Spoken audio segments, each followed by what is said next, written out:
My name is Olivia, and I am 29 years old. The morning it happened, I was sipping coffee at my desk when an email from my sister flashed across the screen. I thought it was just another update about her upcoming wedding. Instead, the subject line alone made my stomach drop. When I opened it, the words seared into me like neon lights. "You are socially unfit to attend my wedding." I read the line again and again, hoping I had misunderstood. But no, it was clear, deliberate, and signed with my sister's name at the bottom. She wasn't inviting me, she was excluding me. Her reasoning? According to her, my awkward pauses, my quietness in crowded rooms, and my discomfort with strangers would embarrass her in front of her fiancé's elite family. My hands shook so hard I nearly dropped my mug. For years, I had worked to build a life that made sense for me, a life where my quiet strengths had value. And in one brutal email, Amelia reduced me back to the caricature I had been labeled as since childhood, the shy, socially anxious sister who was never enough. The room felt smaller with every second that passed. The ticking of the clock on my wall was unbearably loud, as if mocking my shock. I sat frozen, my heart hammering against my ribs, trying to process that my own sister had chosen image over blood. Part of me wanted to reply instantly, rage, defend myself, beg for reconsideration. But something stronger held me back. A calm, almost defiant clarity cut through the pain. I realized I didn't want to fight for a place at her table. Not anymore. Instead, I opened a new tab on my browser and typed in peaceful beach getaways. The screen filled with images of the Oregon coast. Endless stretches of sand, cottages tucked into dunes, ocean horizons glowing under the sunday. With every photo, I felt the faint outline of a plan forming. If I was not welcome at her perfect wedding, then I would create my own sanctuary, a space where my presence was not a liability, but the very reason for being there. That Tuesday morning, with my sister's words still burning in my mind, I decided that while Amelia was walking down an aisle built on appearances, I would be walking along the shoreline, free. The memory of growing up in Amelia's shadow is etched into me more deeply than any scar. From the very beginning, she was the star everyone adored, the golden child who could do no wrong. Teachers praised her charm. Neighbors loved her bubbly energy. Even distant relatives seemed to orbit around her light whenever she entered a room. By contrast, I was the quiet one. I preferred sketchbooks to crowds, novels to slumber parties. In another family, those differences might have been celebrated. But in ours, social grace was the ultimate currency. And since I never had much of it, I was always broke. I can still picture the way my parents lit up whenever Amelia brought friends home. My mother would pull out trays of her famous chocolate chip cookies, still warm from the oven.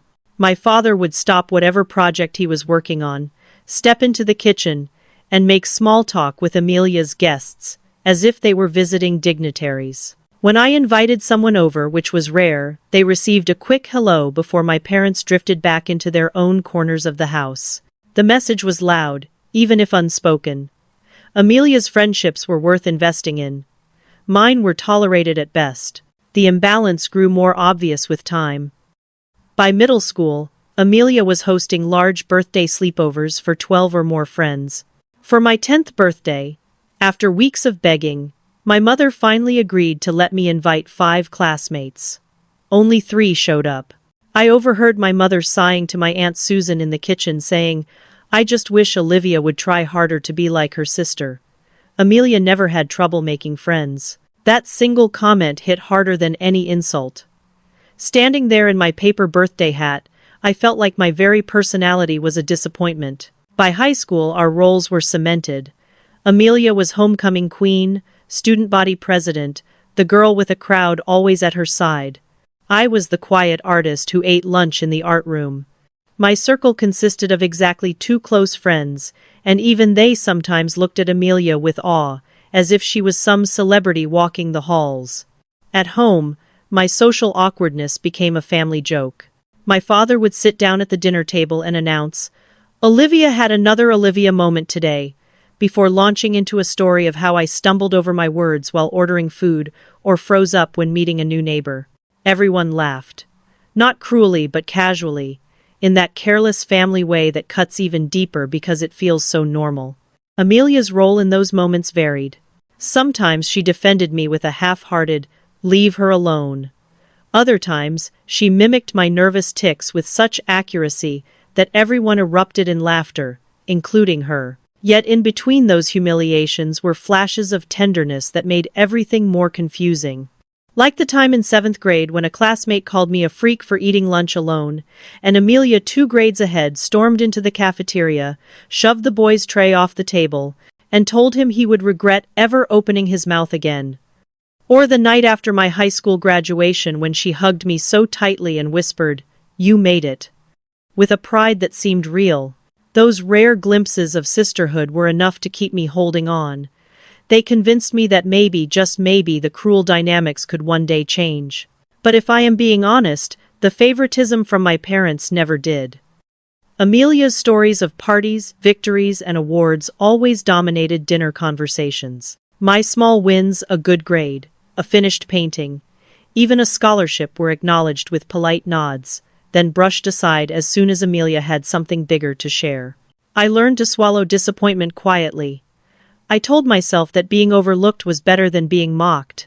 And I built a world in my head where my art, my words, and my small circle of friends mattered, even if they did not matter to the people sitting across the dinner table. Looking back now, I realize how dangerous it is when love in a family is conditional, when it is granted based on performance instead of presence.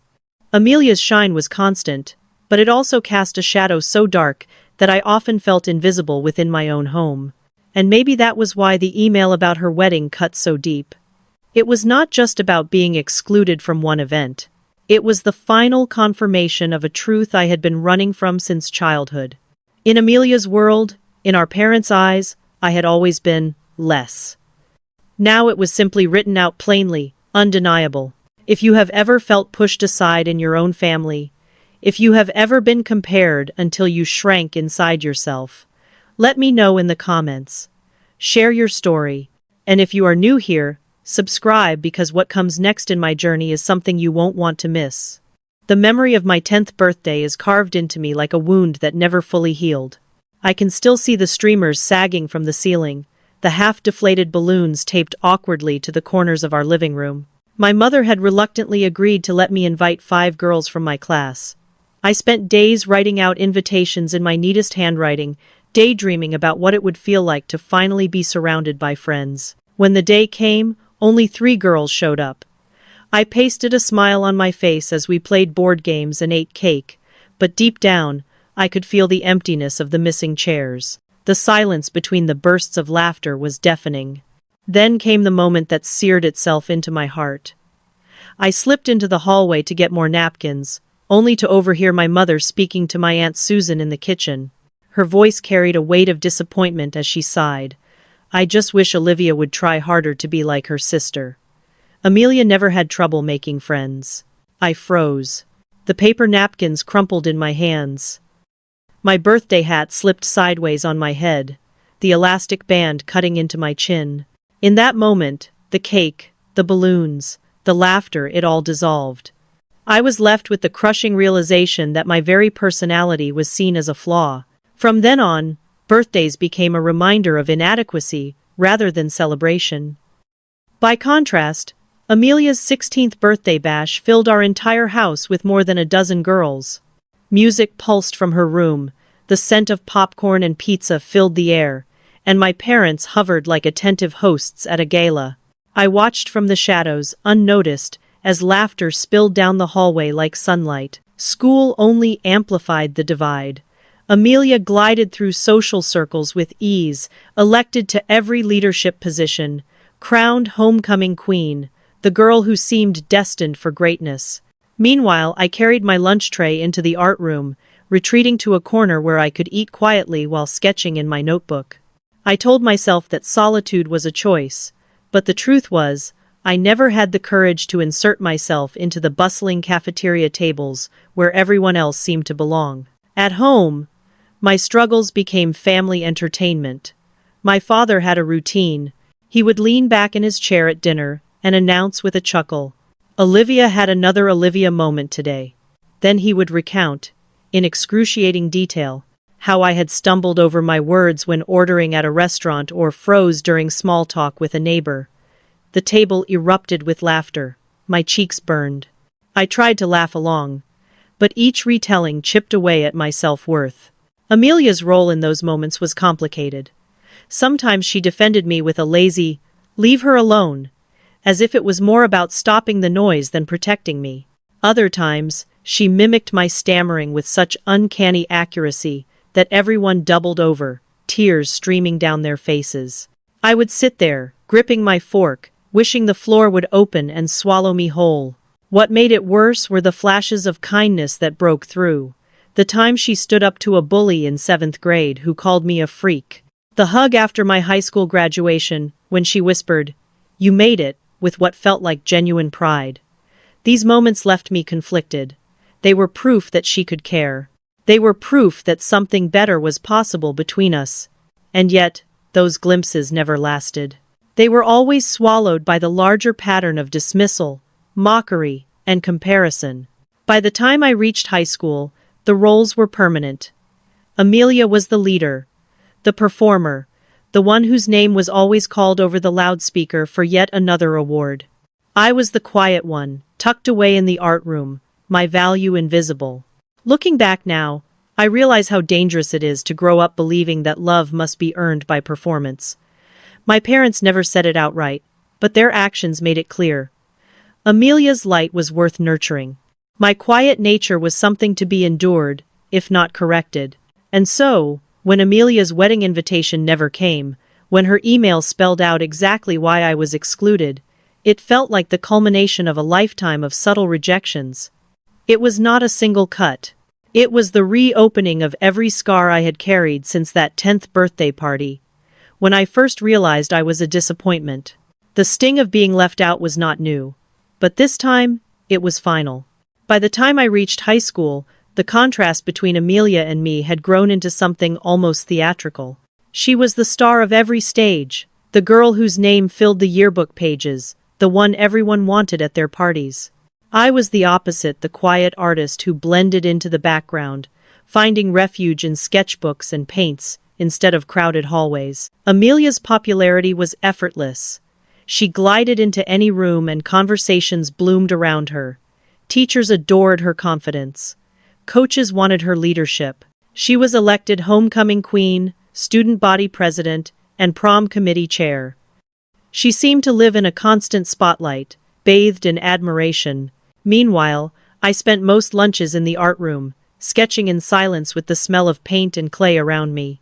I had exactly 2 close friends, both fellow outsiders who understood what it meant to be overlooked. With them, I felt safe. But outside that tiny circle, my anxiety always betrayed me. A stammer when speaking to strangers, awkward pauses that stretched too long, nervous fidgeting that people noticed instantly. At home, those struggles turned into running jokes. My father, always ready with a story, would announce at dinner, "Olivia had another Olivia moment today," and then describe how I had stumbled through a conversation with a new neighbor or mispronounced a word in public. The family laughed not with cruelty, but with that casual indifference that hurt more because it felt so normalized. Even Amelia joined in sometimes, exaggerating my stammer for comic effect, her performance so sharp that everyone doubled over in laughter. My face would burn as I forced a smile, wishing I could disappear. Other times, she would say, "Leave her alone," in that half-hearted way that didn't feel like protection, more like she was tired of the noise. It was complicated, because just when I thought she didn't care at all, there were moments when she surprised me. In 7th grade, when a boy mocked me for sitting alone, Amelia stormed into the cafeteria, slammed his tray onto the floor, and told him he'd regret ever opening his mouth again.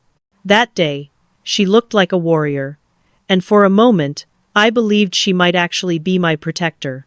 Or the night of my high school graduation. She hugged me so tightly I could hardly breathe, whispering, "You made it," with real pride in her voice. Those flashes of tenderness always gave me hope that our relationship could change, that underneath the mockery and dismissal, there was love. But they were fleeting, swallowed up by the same patterns that always returned. The truth is, I loved my sister despite everything. I admired her boldness, her ability to move through the world without fear, her way of making people feel seen. I longed for even a fraction of that ease. And in my quiet moments, I dreamed of us being close, of breaking free from the roles we had been forced into, the golden child and the awkward one. But family roles are sticky. Once they take root, they shape everything. My parents reinforced it constantly, investing in Amelia's world while treating mine as an afterthought. When she hosted parties, they hovered like proud chaperones. When I wanted to invite friends over, I got reluctant approval and no enthusiasm. Her victories were celebrated loudly. Mine were acknowledged with polite nods before the spotlight swung back to her. Over time, I stopped fighting it. I convinced myself that invisibility was safer. If I stayed quiet, if I kept to myself, I could avoid the humiliation of being laughed at. I let Amelia's shine fill the house while I lived in the shadows. Still, part of me believed things could change when we became adults. I thought time would soften the old dynamics, that once we built our own lives, we could meet as equals. That belief carried me through years of being overlooked, years of trying to convince myself I was fine. But the email about her wedding, that was the shattering blow. It told me in the clearest possible words that nothing had changed. No matter how hard I worked, no matter what I built for myself, I would always be less. I would always be the sister to hide, the one not worthy of being seen. And that realization hurt more than any high school taunt or family joke, because this time, I wasn't a child anymore. I was an adult who had fought for her own place in the world, and still, in Amelia's eyes, I had failed. That's why the email didn't just sting, it cut all the way down to the roots of who I was. It proved that the shadow I had lived under my entire life wasn't going away. And suddenly, I knew I couldn't keep waiting for things to change. College was the first time I tasted freedom from the constant comparisons. Amelia had gone off to an Ivy League school on the East Coast, studying business and surrounding herself with future CEOs and politicians. I, on the other hand, stayed closer to home at a state university known for its design program. For the first time in my life, I felt like I had walked into a world where being quiet wasn't a flaw. My professors noticed my attention to detail, the way I could spend hours perfecting a layout or polishing a design. In critique sessions, my thoughtful feedback was valued. My classmates didn't roll their eyes when I hesitated before speaking.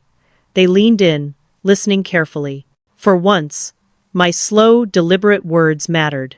I found my tribe among other creative misfits. We were the students who preferred paint-stained jeans to polished blazers, who spent Friday nights in the studio instead of at fraternity parties. They accepted me exactly as I was. No one told me to be louder, funnier, or more like Amelia. I didn't feel like an embarrassment. I felt seen. Those 4 years were healing. They proved that the labels I had carried weren't universal truths, they were just roles my family had assigned me. And when graduation came, I walked across the stage with honors, a portfolio I was proud of, and several job offers. I eventually chose a remote position with a digital marketing agency. The role fit me perfectly, creative, challenging, but based on digital communication rather than constant face-to-face networking. From my small apartment in Seattle, I thrived. Meanwhile, Amelia climbed the corporate ladder in Chicago. Holiday visits reminded me that some things hadn't changed. Our parents hung on every word of Amelia's glamorous stories, business trips to Europe, encounters with celebrities at galas, champagne toasts in high-rise boardrooms. When it was my turn to share, I'd mention launching a new website for a client, or designing a campaign that had performed well. The polite nods returned, followed by a quick pivot back to Amelia's world. Still, despite the sting, I felt proud of the life I was building. I didn't need to be the golden child anymore. I had carved my own path, and it was enough. Or at least, I wanted it to be enough. Then Amelia met James Thornton at a charity gala. Old money, family investment firm, weekends on yachts, vacations on private jets. It was like stepping into a fairy tale, but one that only had room for her. From that point on, The gap between us widened into something unbridgeable. When she called to announce her engagement, I felt a rush of genuine happiness. Despite our complicated history, I still believed in the small moments of connection we had shared. Maybe her wedding could be an opportunity for a reset. Maybe, standing together as adults, she would finally see me for who I had become. I should have known better. Weeks later, when the elegant save the date card arrived, I ran my fingers across the gold-embossed letters and let myself imagine what it might feel like to belong at her side again. But as the planning went on, I found myself shut out at every turn. Each time I offered to help designing invitations, creating programs, even just grabbing coffee to talk about plans, she gave me excuses. Too busy. Already handled. Next time. By December, after 6 attempts, I stopped asking. I told myself it didn't matter. But late at night, lying awake in the dark, I couldn't ignore the ache. The wedding wasn't just an event, it was the stage on which Amelia's perfect life would be displayed to the world. And I had been written out of the script entirely. So when the official invitation package arrived and my name was missing, my heart sank. No RSVP card. No seat at the ceremony. No place at the reception. I thought it had to be an oversight, a clerical error. But when I called Amelia, her silence told me the truth. And the email that followed the next morning carved it in stone. You are not socially fit for this event. That line didn't just bruise, it broke something inside me. It confirmed that no matter what I accomplished, no matter how much I grew, in Amelia's eyes I would always be the awkward little sister to hide away. And that was the moment my hope began to unravel. Have you ever been pushed out of something important by someone who should have stood by you? What did it feel like to realize you weren't wanted? Share your story in the comments. I want to hear how you found your strength in moments like that. The email from Amelia wasn't a blow I could shake off. It echoed through every corner of my apartment, repeating itself until the words felt carved into the walls. You are not socially fit for this event. I sat there, stunned, my laptop glowing in the dim morning light. It wasn't just exclusion, it was dissection. She had listed my flaws like bullet points in a business memo, my awkwardness in group settings, my discomfort with small talk, my tendency to retreat into silence. It was as though she had taken every private insecurity I had ever battled and used them as evidence against me. I curled into my chair, arms wrapped around my knees, fighting back tears. The pain wasn't only from being shut out of her wedding, it was from the coldness of her words. She hadn't written to a sister. She had written to a problem that needed to be managed, a liability that could ruin her perfect day. When the sobs finally came, they tore through me like a storm. I pressed my face into my hands, shaking, the tears spilling hot and relentless. Years of swallowing hurt, years of laughing along at family jokes, years of being told I should try harder, all of it erupted in that moment. But beneath the grief came anger. Not loud, fiery anger, but a deep, simmering fury. Amelia's cruelty wasn't new. It was simply the sharpest expression of a pattern I had endured all my life. And what hurt most was that my parents knew. I called them, desperate for comfort, for someone to say this was wrong. My mother answered, her tone gentle, almost rehearsed. Honey, we're disappointed too. But you have to understand this is Amelia's special day. She and James are under a lot of pressure. The words struck me harder than Amelia's email. So you knew? I asked, my voice shaking. My father's voice entered the call. Calm, steady, final. She told us last month. We tried to change her mind, but ultimately, it's her decision. I sat frozen, gripping the phone. And you're still going, I whispered, though it wasn't really a question. Of course we're going, my mother replied quickly. She's our daughter. I'm your daughter too, I said. My voice cracked, but neither of them answered that.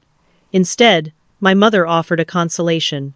We'll take lots of pictures to show you. And like Amelia said, you two can celebrate privately after the honeymoon. It felt like a knife twisting deeper. They were willing to witness my exclusion in real time, to sit at her wedding and smile while I sat alone. My presence had always been optional, but Amelia's had always been essential. After hanging up, I sat motionless, staring at the wall. Hours passed, but the ache only grew heavier. That night, I couldn't eat. I couldn't sleep. I replayed every awkward moment from my childhood, as though Amelia's email had confirmed the verdict. I was the defect, the shame, the one to be hidden. By the third day, the grief hardened into something else, a realization that cut through the fog. I couldn't force my way into being wanted.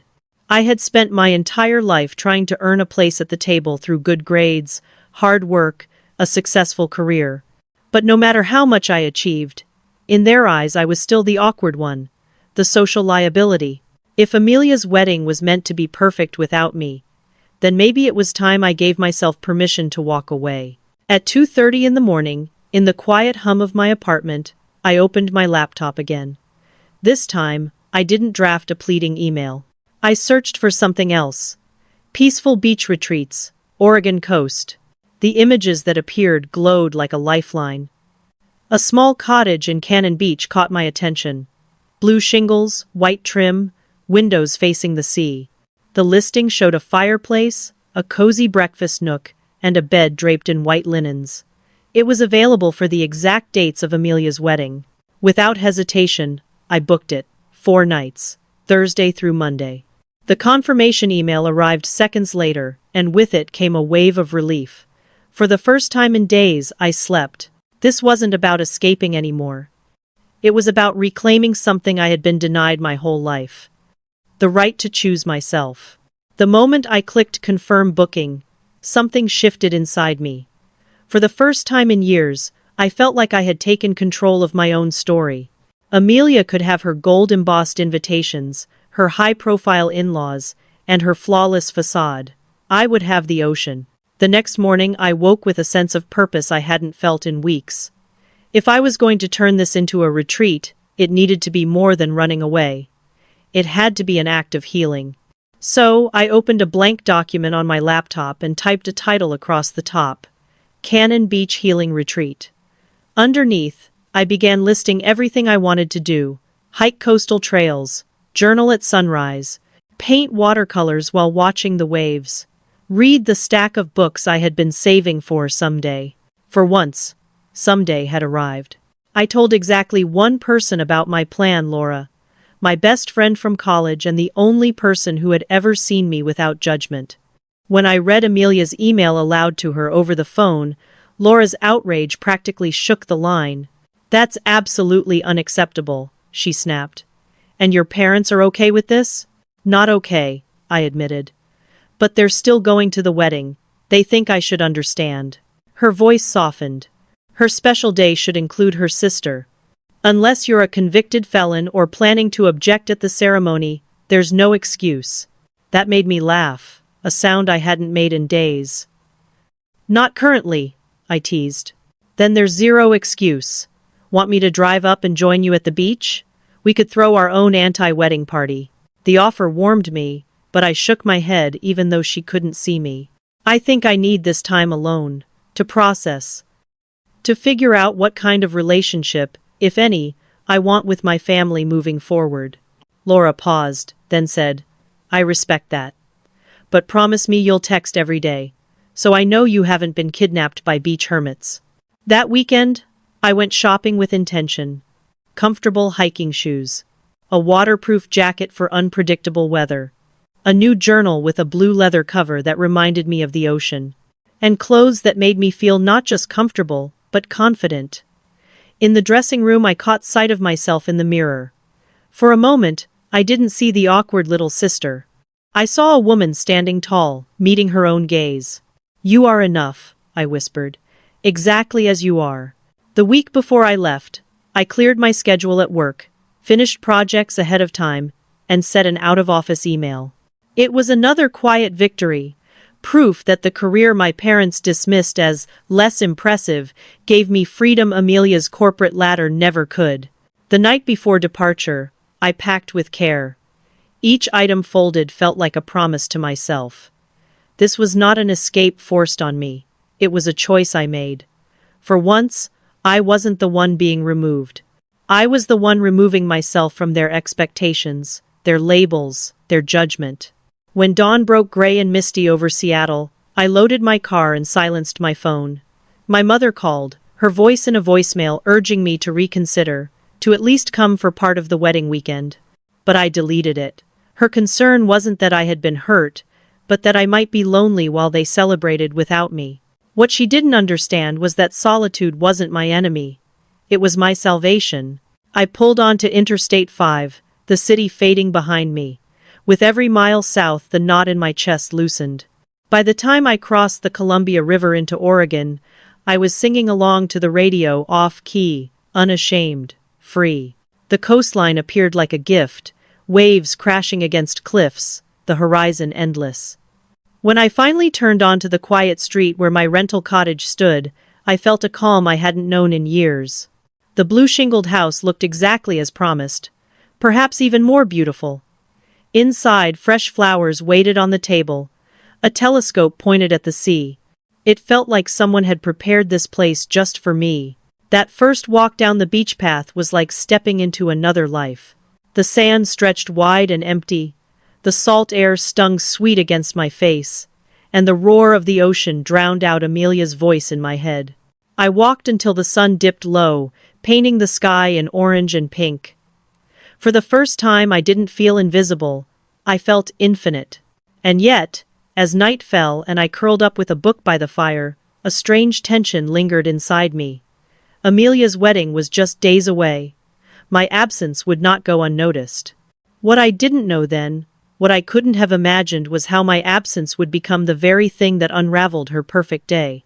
Stay with me, because what happened next would turn my quiet retreat into the center of a storm none of us saw coming. The morning of Amelia's rehearsal dinner, my phone lit up with another call from my mother. Her voice filled the voicemail with carefully chosen words. "Natalie, honey, I just wanted to check if you had reconsidered about coming to at least part of the wedding weekend. The ceremony is going to be beautiful, and I hate thinking of you all alone while we're all together. Call me back, okay?" I deleted the message without hesitation. The concern in her tone wasn't for me. It was for appearances, for her own comfort in knowing her daughters were fine, while she stood proudly at Amelia's side. She didn't understand that I wasn't lonely, I was liberated. That day, I allowed myself to fully inhabit the space I had created.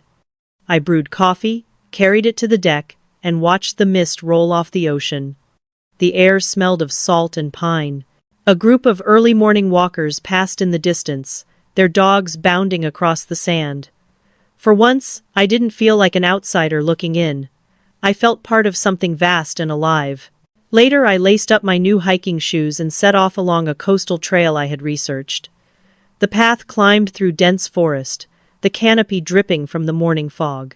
My legs burned as the trail rose higher, but I welcomed the ache. It was a reminder that I was strong, that my body could carry me where I wanted to go. When I reached the lookout, the view stunned me. Miles of coastline stretched in both directions. Haystack Rock, a tiny silhouette in the distance. The waves crashed in endless rhythm, indifferent to human drama. I pulled out my journal, the leather cover cool against my palms, and began to write. But not about Amelia, not about the wedding. I wrote about the smell of damp earth and sea spray, about the way the wind tangled my hair, about how, for the first time in years, my thoughts weren't clouded by what others expected of me. Page after page poured out observations, sketches of shells, fragments of sentences that felt like small prayers. By the time I hiked back to town, the weight on my chest had eased.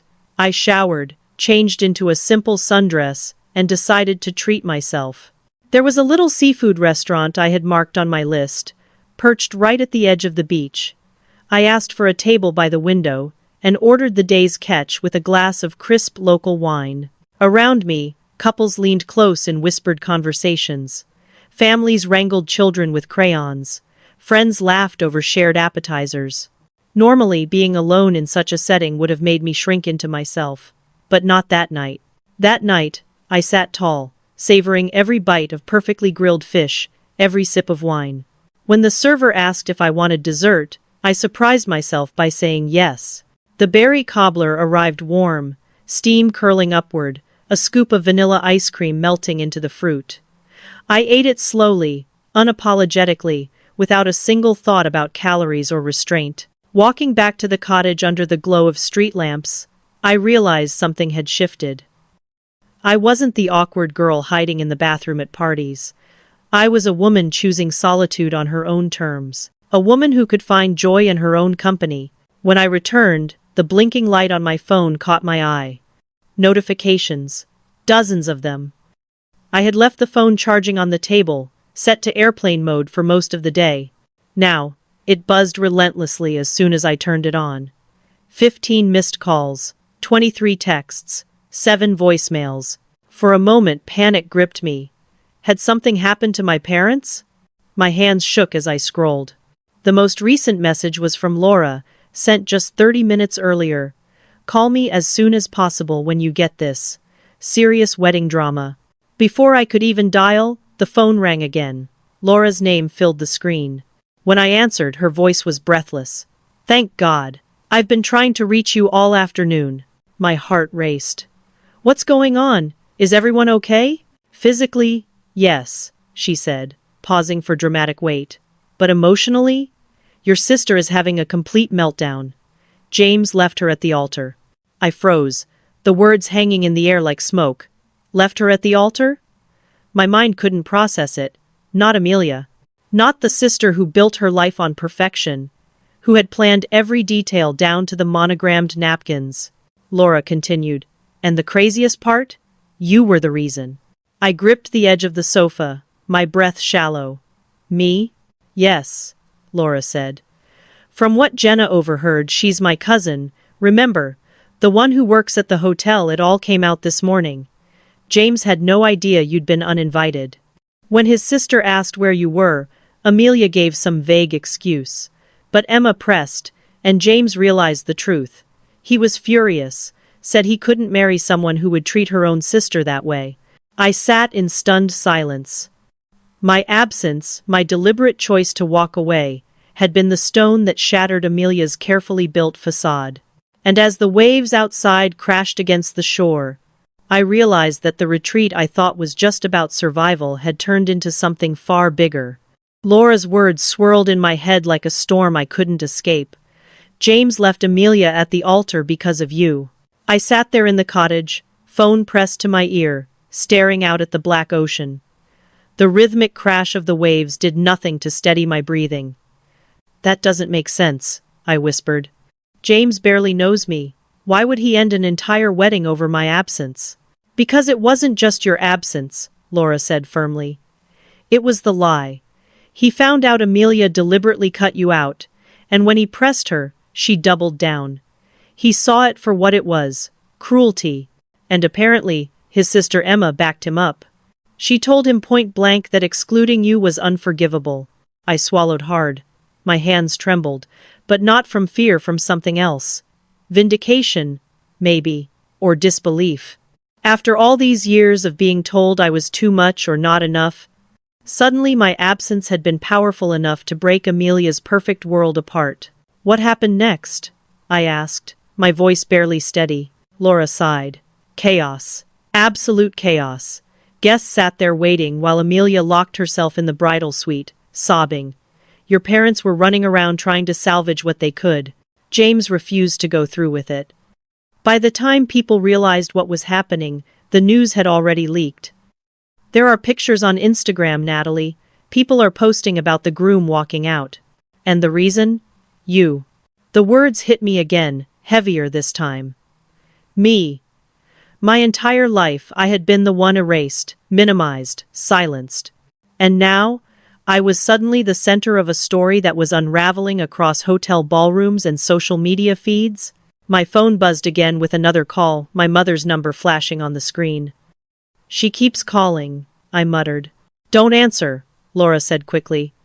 Not until you're ready. Right now you need to protect your peace. But part of me wanted to hear their voices. To know what they would say now that Amelia's perfect day had exploded. Would they still tell me to understand? Would they still defend her? I didn't answer. Instead, I scrolled through the backlog of messages. My mother's early texts were breezy photos of flower arrangements and the decorated aisle, captioned, "Wish you were here." The later ones grew frantic. Natalie, call us immediately. something's happened with the wedding. Your sister needs you. Where are you? Then came my father's voicemail. His voice was unusually grave. Natalie, I know you're hurt. You have every right to be. But Amelia is in a bad way. No one can calm her down. She keeps asking for you. Whatever's happened, she needs her sister right now. I set the phone down, heart pounding. She needed me. The same sister who had called me socially unfit, who had erased me from her celebration, was now breaking down without me. Part of me wanted to rush back, to be the fixer I had always been. To soothe, to heal, to fold myself small so Amelia could shine again. But a stronger part resisted. If I ran back now, I'd be stepping right back into the same cycle I had spent my whole life trapped in. Laura's voice broke through my thoughts. Listen to me. This isn't your responsibility. Amelia created this mess. James made his choice.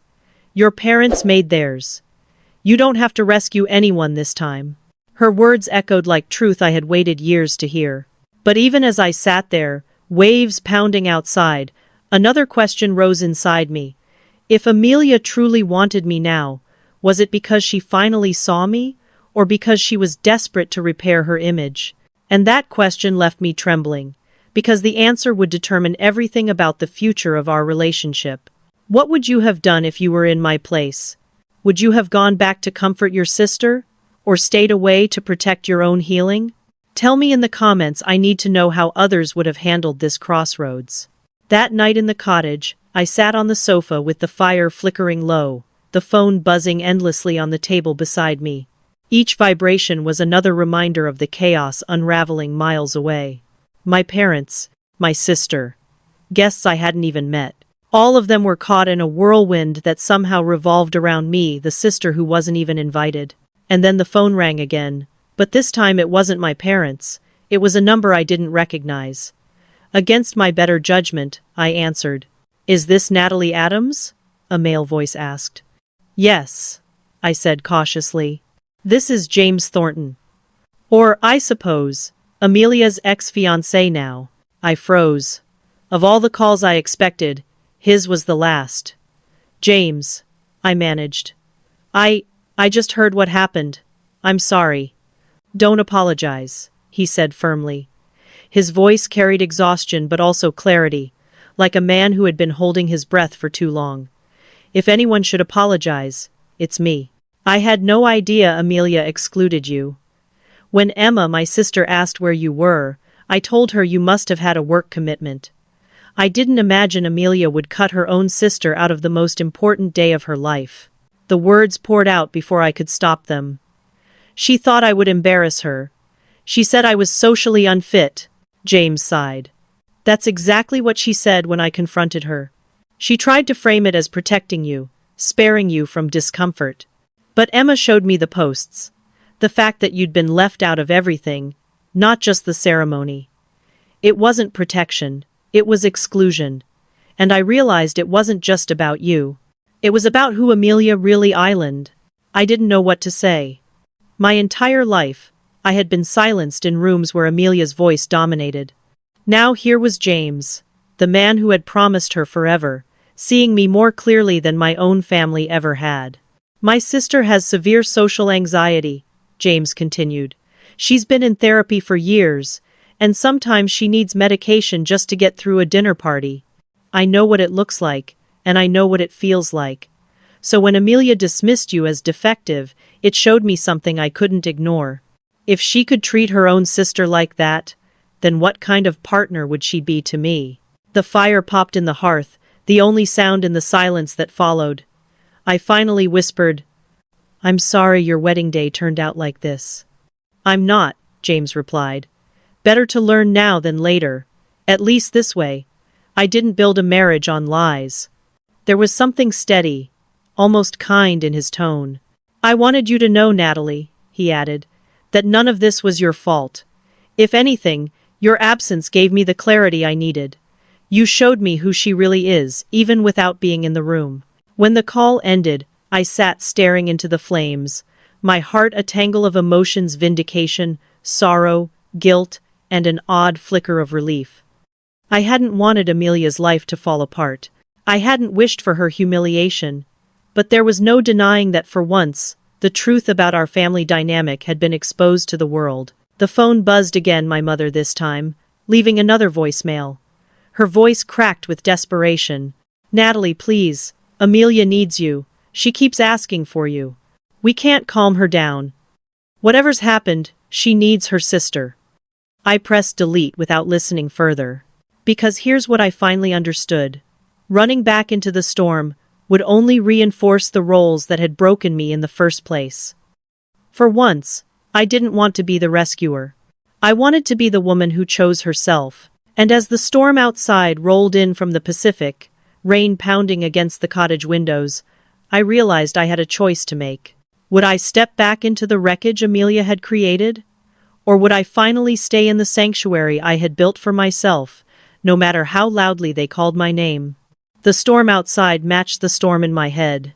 Rain lashed the cottage windows, the wind howled across the dunes, and I sat curled beneath a blanket, listening to the chorus of unanswered calls and messages still vibrating my phone. I knew Amelia's world was collapsing back in Seattle. I knew my parents were desperate for me to swoop in and fix what could not be fixed. And I knew that for the first time in my life, I had the power to say no. By morning, the storm had softened to a steady drizzle. I made coffee, wrapped myself in another blanket, and sat by the wide windows facing the ocean. The waves roared and frothed, relentless and unapologetic. I found myself envying their freedom. They never asked permission to exist. They simply came and came, their rhythm, their only defense. I finally decided to return one call, not my parents', but Laura's. Her voice was steady, like an anchor in the middle of chaos. "The fallout is brutal," she told me. "Guests are furious. The hotel staff is exhausted. Amelia has been locked in the bridal suite for hours, refusing to speak to anyone. And your parents." She paused. "They look shell-shocked, like they're finally realizing the perfect image they built around Amelia has shattered." I closed my eyes, pressing the mug to my lips. "And James?" "He left," Laura said simply. "Packed his things and walked out. But before he did, he made sure people knew why. He told everyone who would listen that Amelia had excluded you. That he couldn't marry someone who treated her own sister like that." Her words felt heavy, but strangely clarifying. For so long, I had doubted myself, questioned whether my pain was valid, whether I was just too sensitive. Now here was a man who had no reason to defend me, standing in the wreckage and speaking truths my own family had never admitted. Not long after I hung up with Laura, the phone rang again. This time, it wasn't my parents. It was James. His voice carried an unexpected gentleness. "I just wanted to check on you, make sure you're okay." "We're practically strangers," I said softly. "Maybe," he replied, "but I feel like I know enough. Yesterday you were invisible. Today, you're the center of everything. That's a lot for anyone to carry." We spoke for nearly an hour, not about Amelia, but about family, about expectations, about the courage it takes to break free from toxic cycles. At one point, he said something that struck me to my core. Sometimes the most loving thing you can do for someone is to stop protecting them from the consequences of their actions. Those words echoed in me long after we hung up. I had spent my life shielding Amelia by staying quiet when she mocked me, by forgiving her when she hurt me, by shrinking myself so she could shine brighter. And maybe that had been my biggest mistake. By protecting her from the consequences of how she treated me, I had allowed her to keep seeing me as less. That day, I chose differently. I walked along the rain-slicked beach, the wind whipping my hair into knots, the sand wet and heavy under my boots. I let the wild weather mirror the chaos inside me.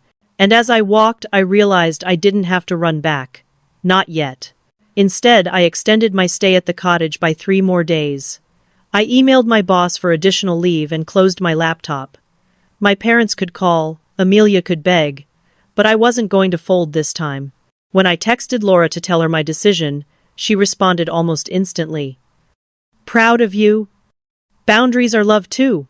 That night, as the rain tapped against the roof, I wrote in my journal until my hand ached. I wrote about the years of being laughed at, the birthdays half forgotten, the way my parents' eyes lit up for Amelia but dulled when they turned to me. And then, for the first time, I wrote what I wanted for myself: respect, boundaries, peace. The storm raged on, but inside, something in me had finally quieted. The morning after the wedding that never was broke gray and heavy, the kind of weather that seemed to echo the weight of everything still unresolved. I woke to the sound of rain hammering the roof of the cottage, waves crashing violently against the shore. The storm outside was fierce, but strangely, it didn't frighten me. It felt honest, like the sky itself was releasing what had been building too long. I poured myself coffee, wrapped a blanket around my shoulders, and stared at the ocean for what felt like hours. The phone buzzed endlessly on the table beside me. Missed calls, messages, voicemails. My mother's voice again and again, pleading, reasoning, guilt-tripping. I ignored them all. But eventually, I listened to one, the latest left at dawn. Her voice was tight with both relief and frustration. "I know you're there, Natalie. Why haven't you answered? Amelia is devastated. She hasn't stopped crying since yesterday. She keeps saying she ruined everything, that she's lost James, and now she's lost you. Please, come home. She needs you now." I pressed the phone to my chest and closed my eyes. My mother's words tugged at the old part of me, the fixer, the peacekeeper, the sister who always bent herself into knots to make everyone else comfortable. But that part of me was tired.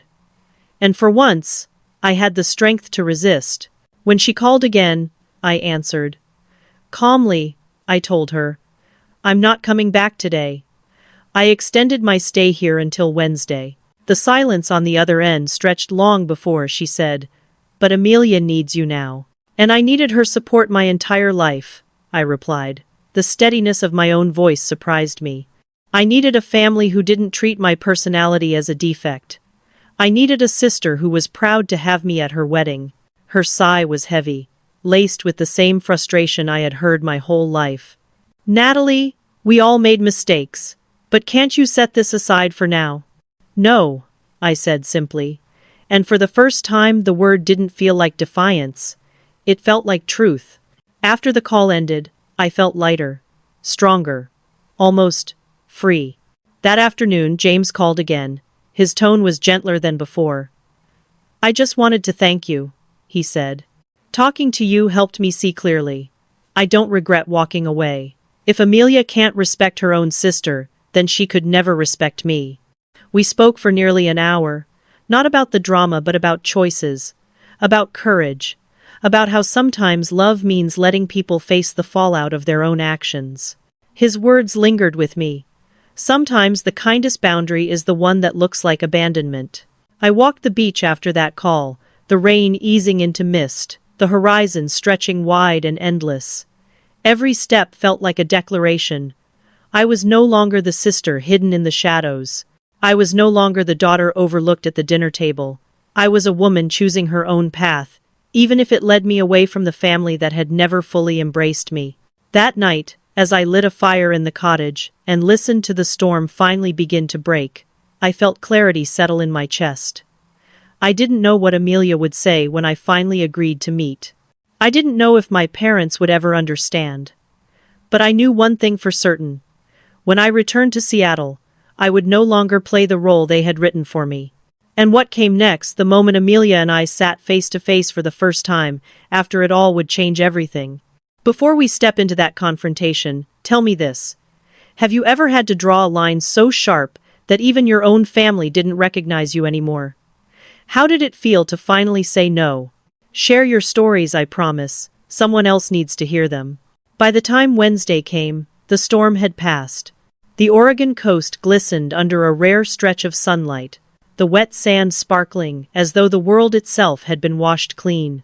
I packed my suitcase slowly, folding each item with care, slipping my journal and the shells I had collected into the side pocket. They weren't just souvenirs, they were proof that I had survived something I once thought would break me. The drive back to Seattle felt different from the one that had carried me away. On the way down, I had felt raw, wounded, desperate to escape. Now I felt grounded, like every mile brought me closer to facing my family, not as the shadow of Amelia's brilliance but as myself, whole, steady, and unashamed. When I arrived at my apartment, Laura was waiting with bagels and coffee. She hugged me tightly, then leaned back with wide eyes. "Something's different," she said. "You look solid, like you finally know who you are." I laughed softly. "Maybe I do." We ate breakfast together, and I told her about the retreat, the walks in the rain, the hours of journaling, the call from James that had felt less like gossip and more like revelation. Laura listened quietly, only interrupting to say, "I'm proud of you," in the way only she could. But beneath the calm, I knew what was coming. The meeting with Amelia. We agreed on Thursday, 10 in the morning, at a small coffee shop not far from my apartment. I arrived early, my stomach twisted in knots.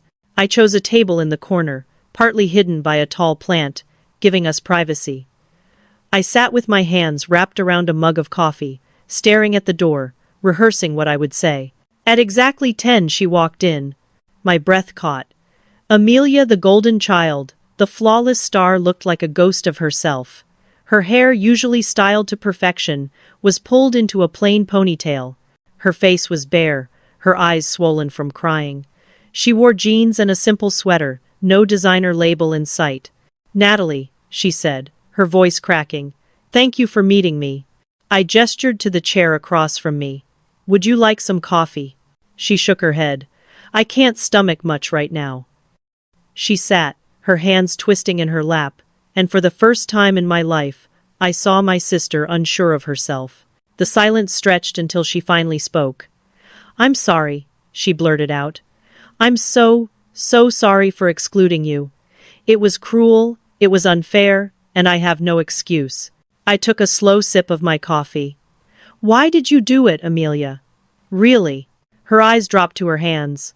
"The easy answer is that I wanted to impress James's family, but that's not the truth."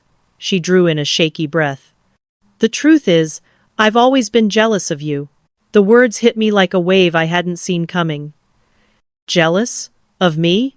She nodded, tears pooling in her eyes. "You've always known who you are, even when we were kids. You liked what you liked, you never cared about what people thought, and you built a life that makes you happy. I've spent my entire life performing, trying to be what everyone else wanted me to be. And it's exhausting. You have freedom I've never had." I shook my head, stunned. "But you were the successful one, the popular one, the one everyone wanted." Amelia wiped her eyes with the back of her hand. "It doesn't matter if everyone wants you, when you don't even want yourself." James saw it.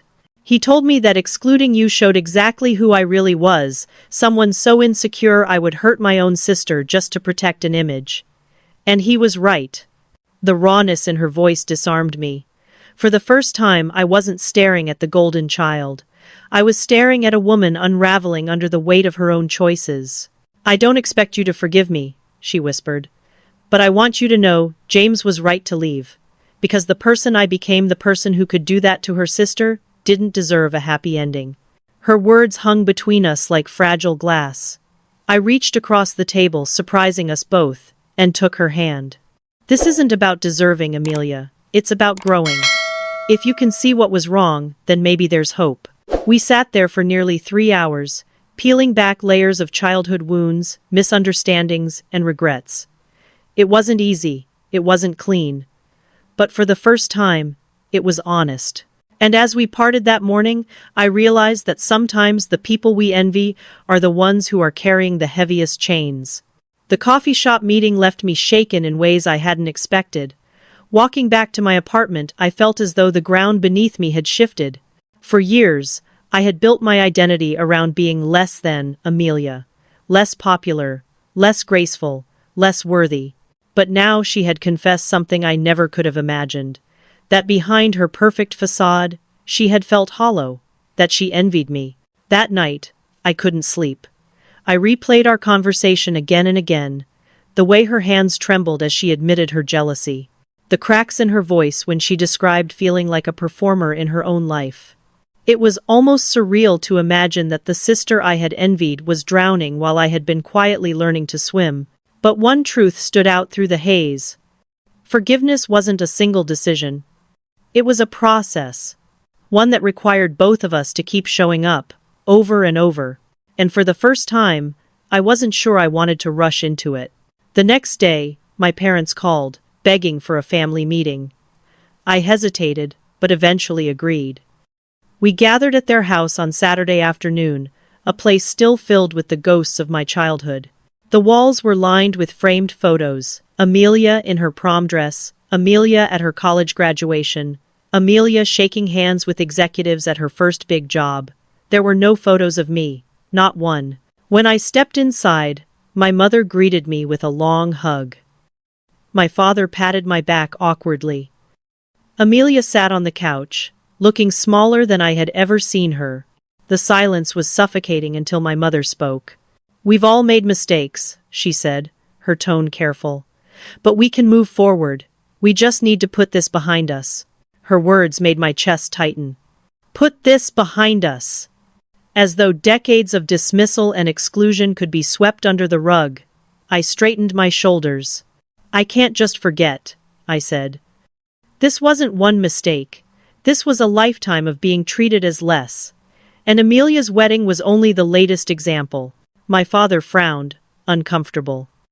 "We didn't mean to hurt you, Natalie. We only wanted what was best for both of you." "Best for both?" I challenged. "Or best for Amelia?" The room went still. Amelia lowered her gaze, shame written all over her face. My mother wrung her hands, searching for words. "You were always different. We thought Amelia needed more support, more attention. You seemed fine on your own." I almost laughed at the absurdity. Fine? I had been invisible. But instead of anger, I felt clarity. I wasn't fine. I just learned to survive without your approval. That doesn't mean it didn't hurt. For a moment, no one spoke. Then Amelia whispered, "She's right." My parents turned toward her, startled. Amelia's voice wavered, but she pressed on. "You gave me everything. Every ounce of pride, every bit of encouragement. And you left Natalie to fend for herself. I never asked you to do that. But I benefited from it. And then I became the person who cut her out too.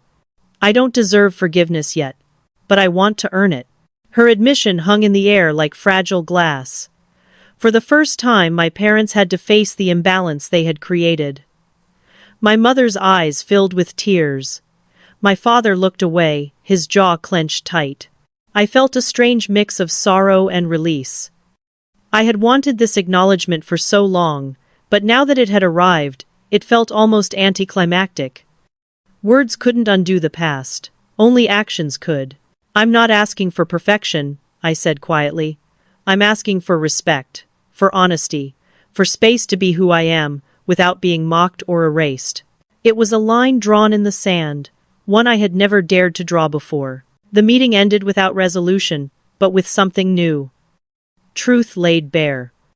For once, Amelia wasn't shielded, and I wasn't silenced. We left that day not as a healed family, but as one finally beginning to face the fractures. And yet, deep in my chest, I knew this was only the beginning. Because healing wasn't about one conversation, it was about what came next. The weeks after that family meeting moved slowly, like walking across unfamiliar ground. Nothing felt resolved, but everything felt exposed. For the first time in my life, the truth was no longer hidden in shadows. Amelia had admitted her jealousy. My parents had admitted their neglect, and I had admitted, to them, and to myself, that I wasn't willing to play the role of the forgotten sister anymore. But exposure alone doesn't heal. It simply reveals what's broken. The real work, the painful, exhausting work, comes afterward. Amelia called me every few days, her voice softer than I had ever heard it. She didn't ask for forgiveness, not outright. Instead, she asked questions. How was work? What book was I reading? Had I painted anything new lately? At first the conversations felt awkward, like we were strangers. But slowly, I realized she was trying. For the first time, she wasn't performing. She was listening. My parents, on the other hand, struggled. My mother oscillated between guilt and defensiveness, sometimes apologizing through tears, other times insisting I was being too harsh. My father remained quiet, as if silence could somehow erase decades of imbalance. I stopped expecting them to change overnight, but I did expect them to notice. And when I spoke now, I made sure they heard me. Through it all, I kept journaling, kept walking, kept reminding myself that I was not defined by the roles they had written for me. The ocean retreat had taught me something invaluable. Solitude could be strength, not punishment. I carried that truth with me like a shield. One Saturday, Amelia showed up at my apartment with a box. Inside were photos, old family pictures, most of them starring her. But tucked in between, she had placed pictures of me I didn't even know existed.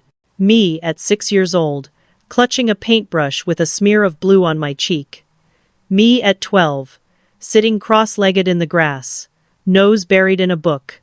Me at 17, laughing with Laura at a school fair. I found these in Dad's study, Amelia admitted. He never framed them, but they should have been. You should have been. Her eyes filled with tears. I can't fix the past, Natalie. But I don't want to keep living as the golden child if it means you stay in the shadows. For the first time, I believed her. Forgiveness didn't come all at once. It came in fragments, in cautious laughter shared over coffee, in long walks where we said the things we had never dared say before. It came in the silence too, not the silence of dismissal, but the silence of simply being together without judgment. As for James, I never saw him again. But his words lingered, especially the one truth that had cut through all the noise. Sometimes the kindest boundary is the one that looks like abandonment. He had abandoned Amelia, but in doing so, he had forced her to confront who she had become. In a strange way, he had given both of us a gift. Looking back, I don't see Amelia's wedding as the day she was left at the altar. I see it as the day I finally stepped out of the shadows. The day I chose myself, and in doing so, opened the possibility for my family to truly see me. The road ahead isn't perfect. It isn't easy. But it's honest. And maybe that's enough. Because in the end, family isn't about flawless images or carefully constructed facades. It's about truth. And for the first time, I have mine. If you've been following my story, thank you. And if you want to see how other families unravel and rebuild, how betrayal, secrets, and long-buried truths come to light, make sure to check out the next story. It's one you won't want to miss. When I think back to that lonely email, those 2 words, socially unfit, I no longer feel the sting I once did. Instead, I feel gratitude. Because that moment of rejection forced me onto a path I might never have chosen otherwise. It pushed me toward the ocean, toward solitude, toward self-acceptance. The Blue Cottage at Cannon Beach wasn't just a getaway. It became a sanctuary. A place where the sound of crashing waves silenced the inner critic I had carried for so long. A place where I could hear my own voice without the constant echo of comparison. That retreat taught me that peace isn't found in being invited to every room, but in creating a room where you belong. Amelia and I are still learning how to be sisters again. Some days we stumble, some days we laugh. But the difference now is that we are real. And real, I've discovered, is worth more than perfect. My parents are learning too. It's uncomfortable for them, realizing how their choices shaped the daughters we became. But I've stopped cushioning that discomfort. Growth rarely happens without it. Most importantly, I am learning to live without apology. I no longer shrink myself to fit expectations. I no longer confuse quietness with weakness. I no longer chase acceptance in places it will never be given. The seashells and driftwood on my windowsill remind me daily. Broken pieces can be reshaped by time and pressure into something beautiful. So if you are listening, and you've ever been told you were too quiet, too different, too much, or not enough, remember this. You are not defined by their inability to see your worth. You are enough, exactly as you are. And sometimes, the greatest act of love is choosing yourself first.